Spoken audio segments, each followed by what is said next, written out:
अस्सलाम वालेकुम दोस्तों, आपका दोस्त मोहम्मद आसिफ बट। उम्मीद करता हूँ कि आप सब दोस्त और भाई खैरियत से होंगे। क्रिप्टो मार्केट और बिटकॉइन की फ्रेश और क्विक अपडेट के साथ आपका भाई आपके सामने फिर से हाजिर है। मार्केट की आपको अपडेट दूंगा और बताऊंगा कि यहाँ से मार्केट कहाँ जा सकती है, पंप होगा या डंप होगा। ये सारी सूरत हाल जो है मैं आज की वीडियो में डिस्कस करूँगा। अगर दोस्तों आप लोग फर्स्ट टाइम चैनल पे आए हो तो सबसे पहले जाके सब्सक्राइब कर लो चैनल को और उसके बाद बेल आइकन को दबा लो ताकि नोटिफिकेशन आपको टाइमली मिल जाए और आपसे जो है ऐसी इंपॉर्टेंट अपडेट्स जो हैं वो मिस ना हो। बिटकॉइन चल रहा है इस टाइम 39,600 की रेंज में, यानी कि 39,600 की रेंज में इस टाइम बिटकॉइन चल रहा है। अगर परसों की वीडियो आप लोगों ने मेरी देखी हो तो मैंने आप लोगों को एक ट्रेंड लाइन जो है काफ़ी अरसे से दिखा रहा हूँ। वहाँ दोस्तों मैंने आप लोगों को बताया था परसों जब बिटकॉइन इस सपोर्ट को ब्रेक करने के बाद उसके नीचे कैंडल लेके जा चुका था, मैंने बताया था कि अगर यहाँ पर कैंडल क्लोजिंग हो जाती है तो उस सूरत में ये काफ़ी बेरिश मार्केट के लिए हो सकता है। वही हुआ भाइयों कि जो कैंडल है हमारी वो इस ट्रेंड लाइन से नीचे क्लोज हो गई। पहले मैं आपको इस ट्रेंड लाइन की थोड़ी हिस्ट्री बताऊं कि ये ट्रेंड लाइन दोस्तों 34,000 का जो डंप आया था मार्केट में, वहाँ से ये ट्रेंड लाइन बनना स्टार्ट हुई थी और उस वक्त से लेकर अभी तक जो है बिटकॉइन ने इसको होल्ड किया हुआ था। हमें काफ़ी दफ़ा जो है वो लिक्विडिटी विक्स जो है इस एरिया के नीचे मिली है, बट ओवरऑल कभी भी हमें डेली कैंडल क्लोजिंग जो है वो इस हमारे ट्रेंड लाइन से नीचे हमें नहीं मिली है।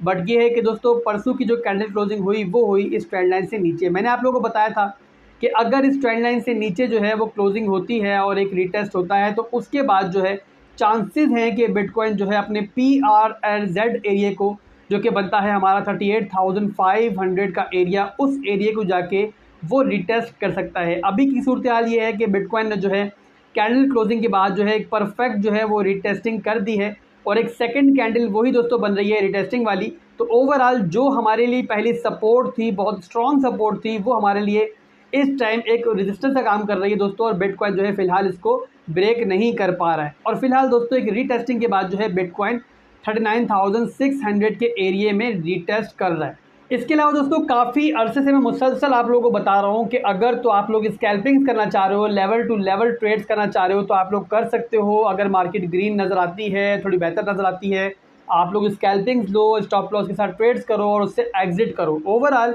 मैं आप लोगों को मुसलसल बता रहा हूँ कि डेली टाइम फ्रेम में और वीकली टाइम फ्रेम में बिटकॉइन इतना अच्छा हमें नहीं लग रहा है। मार्केट में हमें वॉल्यूम नज़र नहीं आ रहा है। ओवरऑल मार्केट कोई इतना अच्छा बिहेव नहीं कर रही है, अच्छी खबरें भी आ रही हैं उस पर पॉजिटिव बिहेव नहीं कर रही है। इसका मतलब कि मार्केट फ़िलहाल जो है वो बड़ी इन्वेस्टमेंट के लिए या इस टाइम अगर लॉन्ग टर्म की इन्वेस्टमेंट फौरी तौर पे करना चाहो तो उसके लिए साजगार नहीं है। उसके लिए आप लोगों के नीचे के जो स्ट्रॉन्ग एरियाज़ हैं या तो उनका वेट करना पड़ेगा, अदरवाइज़ बिटकॉइन यहाँ से ब्रेकआउट ले तो हम कोई इसके अलावा फैसला कर सकते हैं। ओवरऑल दोस्तों जो हमारा बिटकॉइन है वो अगर बड़े टाइम फ्रेम में काफ़ी बेरिश चल रहा था और उसी की वजह से बिटकॉइन ने जो है अपनी स्ट्रॉन्ग सपोर्ट को अब ब्रेक कर दिया है। वेल्स जो है वो इस टाइम मार्केट में इतनी इंटरेस्टिंग इस पॉइंट पे नहीं लग रही है और इस पॉइंट पे फौरी तौर पे कोई बड़ी बाइंग भी जो है उसकी खबर भी नहीं आ रही है। तो इसलिए दोस्तों मेरा मशवरा इस वक्त के लिए है कि अभी के लिए दोस्तों पहले तो आज की वीकली कैंडल का वेट करो। वीकली कैंडल क्लोजिंग जो है वो इसी एरिया में हो जाती है, यानी कि इस ट्रेंड लाइन से नीचे हो जाती है, तो उस सूरत में दोस्तों बिटकॉइन बहुत आसानी के साथ जो है 38,500 के एरिया को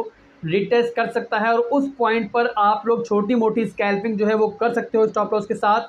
बट ओवरऑल अगर आप लोग कोई बाइंग वगैरह करना चाह रहे हो लॉन्ग टर्म के लिए तो उसके लिए भाइयों 36,000 से लेकर 37,000 का एरिया परफेक्ट रहेगा। अगर बिटकॉइन उस एरिया तक आता है दोस्तों तो ये वो पॉइंट है जहाँ पर बिटकॉइन काफ़ी बार जो है बहुत स्ट्रॉन्ग बाउंस ले चुका है और अगर आपका 37,000 का एरिया रिटेस्ट होता है तो उस सूरत में दोस्तों आप लोग वहाँ पर बाइंग करके अच्छा प्रॉफिट कमा सकते हो। दोस्तों हमेशा एक बात याद रखें कि जब भी आप लोग बाइंग करते हो तो हमेशा 2 से 3 पार्ट्स के अंदर किया करें ताकि जो आपकी एवरेज प्राइस है वो बेहतर हो जाए। इसके बाद बात करते हैं एक्सपोनेंशियल मूविंग एवरेज की। तो डेली टाइम फ्रेम में जो एक्सपोनेंशियल मूविंग एवरेज हमारी 21 बन रही है वो बन रही है 41,100 के एरिया में और उसके बाद 50 EMA जो दोस्तों बन रही है वो बन रही है 41,800 के एरिया में, 100 बन रही है 42,700 के एरिया में और जो हमारी सबसे बड़ी जो EMA होती है वो बन रही है 44,100 के एरिया में। तो ओवरऑल दोस्तों मार्केट का जो कंप्लीट सिनेरियो है वो मंडे को हमारे सामने क्लियर होगा। ओवरऑल मैंने आप लोगों को जो स्ट्रॉन्ग जोन्स हैं जहां पर आप लोग बाइंग वगैरह कर सकते हो वो मैंने आपको बता दिए और वो जोन भी बता दी दोस्तों कि जहां पर आप लोगों को एग्जिट लेना है।